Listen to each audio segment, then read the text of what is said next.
Okay, I'm a little bit late to the scene, but who cares? Anyway, KSI and Logan Paul are having their second boxing match, and I sincerely hope this time that it is their last. And just like the last one, they had a press conference. Two, in fact. The first one, which was in LA, happened on September the 14th, and this one, the newest one, happened around October 7th, I guess, 1 or 2 days ago. And when it comes to press conferences like these, there's only one thing that matters, and that is who can take the piss out of each other the most. So, in this video, I'm just going to be analysing both 1 and 2 press conferences of the KSI versus Logan Paul fight and see who the better trash talker is. So, yeah, enough chat, let's get into the video. So, starting off with the LA press conference, and can I just say before we start, this has got to be the absolute worst press conference I've ever seen in sporting history. I mean, it just seems so rushed, so just put together in a small amount of time, so awkward and just embarrassing. Both sides had some of the deadest cusses ever and said some of the most cringiest stuff on earth. And if that wasn't enough, you got the biggest knobhead ever, Shannon Briggs, saying the same thing over and over and over again on top of all that. But anyway, it starts with Logan Paul entering the stage, and it's kind of weird that despite the fact that the fight's happening in Logan's backyard and the conference is also currently held in Logan's backyard, the crowd is really diverse when he came on the stage. I mean, you got some people cheering, but majority of them were booing. However, when KSI enters the stage, despite the fact that it's not even in his own country, there are some people booing, but majority of the crowd are cheering for him.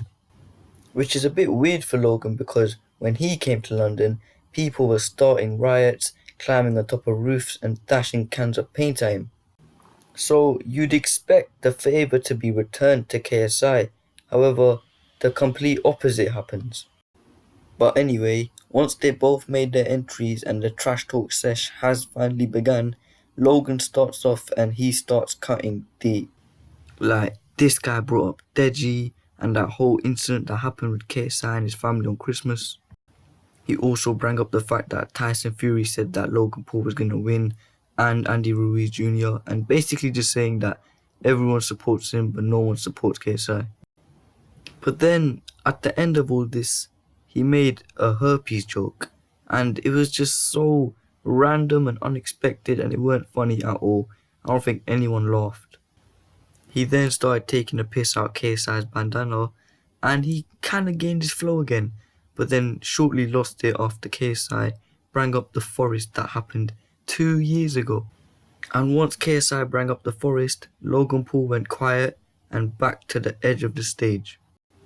And then KSI starts talking, but he don't start talking about Logan. He starts talking about Logan's little brother, Jake Paul. And by the way, why was Jake smoking a cigar? Like, we get it. You're old enough to smoke now. Congratulations. However, you ain't no Scarface, so settle down, you blonde-haired twat.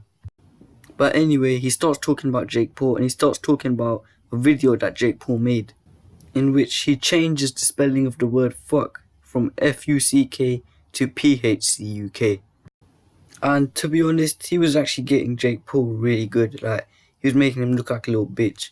However, just like Logan Paul, he ended his kill streak of disses by making those ridiculously annoying crying sounds. And surprisingly, for once, I'm actually in total agreement with Logan Paul.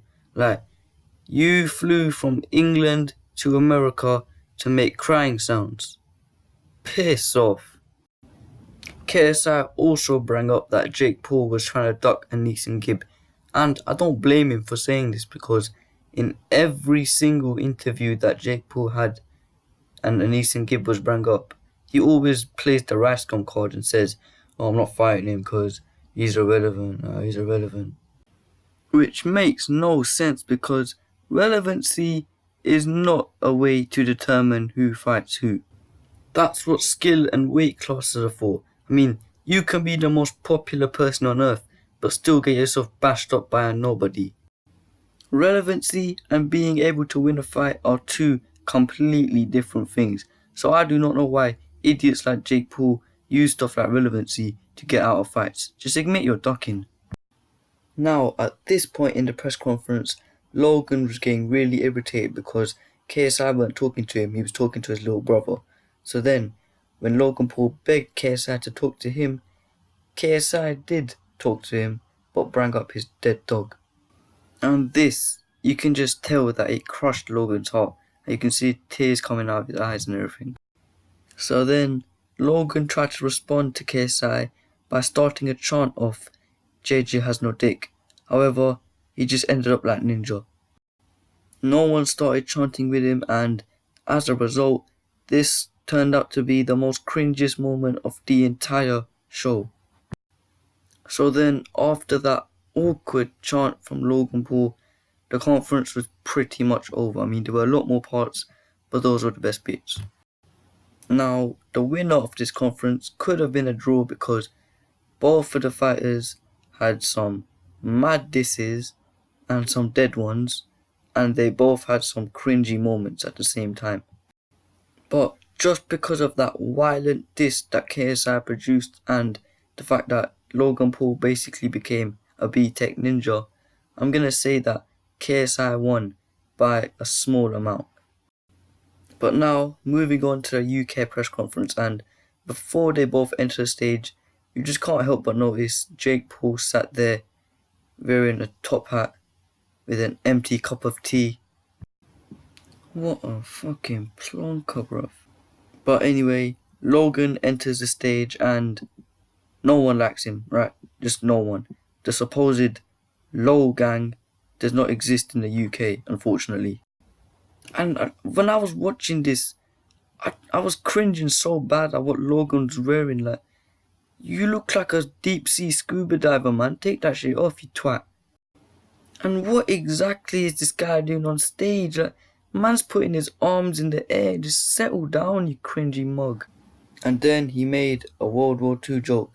Like, thanks for letting us know that you're up to date on your history lessons. Congratulations. And then KSI entered the stage, but because KSI is a clever guy, he decided to resurrect the dead dog and use it to haunt Logan Paul. And it didn't really work as well as the last time he brought it up. But at least he's off to a better start than Logan Paul. He then took the dog off stage and then very politely welcomed Logan Paul to England. And then after they both dissed each other and True Jody started to ask some questions, one of the main questions was, what are your fight predictions? And then Logan answered that question by saying, first round decapitation. And in my opinion, that ain't happening, okay? No one's getting a first round knockout, even when there's no head guards and there's 10-ounce gloves, because in the first fight, Logan said he's going to knock out KSI in the third round, but that didn't happen, did it? So how are you going to get a first round knockout when you can't even get a third round knockout?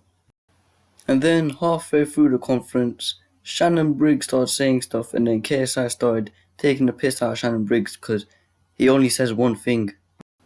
KSI then decided to start his own chant and basically mess up the phrase let's go champ to let's go tramp. Bit of a dead joke if you ask me. However, unlike Logan Paul, who basically ended up like Ninja, the whole crowd decided to join in with him. After that, KSI's two trainers decided to pick up a Sainsbury's bag, then take out loads of t-shirts that said not relevant for 5 years and start dashing it at Logan Paul's trainer. And this joke was actually pretty good because I didn't even know who Shannon Briggs was until this KSI versus Logan Paul beef. But the fact that they had a Sainsbury's bag, like, come on, man. Come on, is that the best you can do? Sainsbury's. Logan Paul then held up a pack of extra small condoms and basically said JJ had a small dick. I don't know how he would know that, but you know. Logan Paul also said, now I don't know if this is true, I'm just saying what he's saying, but he said that KSI is on his fifth abortion, which is good trash talk if you ask me. However, prior to him saying that, lots of people were angry with him on Twitter because he talked badly about abortions.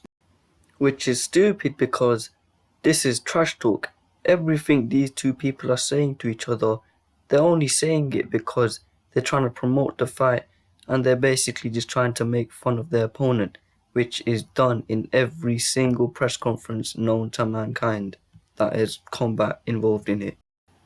Now, one of the best parts of this press conference is when Anis and Gib ran on stage and basically tried to fight Jake Paul. So yeah, that was interesting. So after that happens, KSI and Logan Paul then go and have their standoff, and after that, the press conference is pretty much over. So the winner of this press conference, in my professional opinion, would have to be KSI, mainly because every time he said something or started a chant, the whole crowd supported him and joined in. However, every time Logan Paul said something, the crowd was silent. I mean, even in the LA one, the crowd was silent when he decided to start a chant. And throughout this press conference, the UK one, Logan Paul was just acting like a crackhead and he dressed like a schmuck and he said some cringy things, so he just obviously gets minus points for doing that. And yeah, that's pretty much all that has to be said for now. So yeah, you made it to the end of the video. Well done. I should be making another video 1 or 2 weeks later. So yeah, subscribe. What the hell are you meant to say in these videos? Like, comment, share, all them things. Yeah, safe.